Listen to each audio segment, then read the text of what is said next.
मध्य प्रदेश में बढ़ते कोरोना संक्रमण को लेकर प्रदेश के शहर को लॉक किया गया है। चिकित्सा शिक्षा मंत्री विश्वास सारंग ने कहा कि लगातार संक्रमण तेजी से फैल रहा है।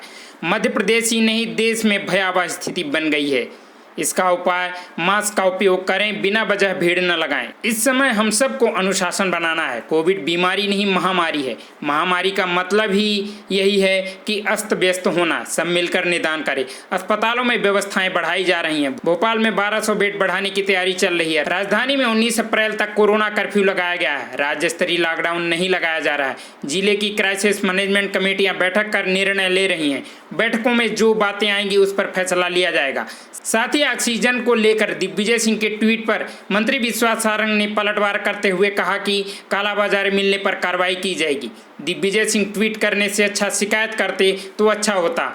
इस पर कांग्रेस पार्टी ने पलटवार करते हुए कहा कि स्वास्थ्य मंत्री या तो अस्पतालों में जाएं या इस्तीफा दें। प्रदेश के अस्पतालों के भयावह दृश्य 8 करोड़ जनता को दहला रहे हैं। इसी समय स्वास्थ्य मंत्री प्रभुराम चौधरी दमोह में जनता से वोट मांग रहे हैं। जनता उनसे ऑक्सीजन मांग रही है, दवाई मांग रही है, बिस्तर मांग रही है। प्रदेश कांग्रेस के मीडिया उपाध्यक्ष भूपेंद्र गुप्ता ने प्रदेश के स्वास्थ्य मंत्री की प्राथमिकताओं पर सवाल खड़ा करते हुए कहा कि उन्हें समझना चाहिए कि दमोह की एक सीट जीतने हारने से भाजपा की सरकार नहीं चली जाएगी, लेकिन एक दिन स्वास्थ्य मंत्री अस्पतालों में घूमेंगे तो जरूर हजारों लोगों की जान बच जाएगी।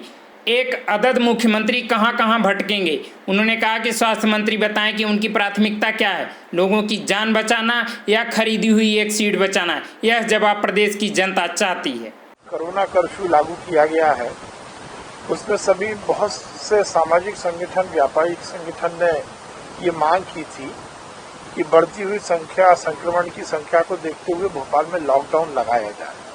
पर हमने जनता कर्फ्यू, कोरोना कर्फ्यू लागू किया है, जिसमें चयनित जो रोजमर्रा की जो जरूरतें हैं उनको ओपन रखा है। बाकी लोगों की घूमने फिरने पे और बिना बात के भीड़ इकट्ठी करने पर पाबंदी है।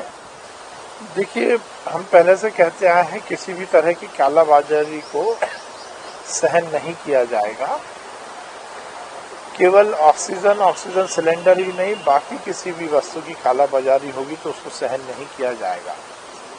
अब दिग्विजय सिंह जी केवल ट्वीट करके अपनी जिम्मेदारी से इतिश्री ना करें। वो इसकी प्रॉपर यदि रिपोर्ट करते हैं, जानकारी देते हैं तो उसके खिलाफ कार्रवाई की जाएगी। सवाल ये खड़ा हो रहा है कि मध्य प्रदेश में दो चिकित्सा मंत्री हैं।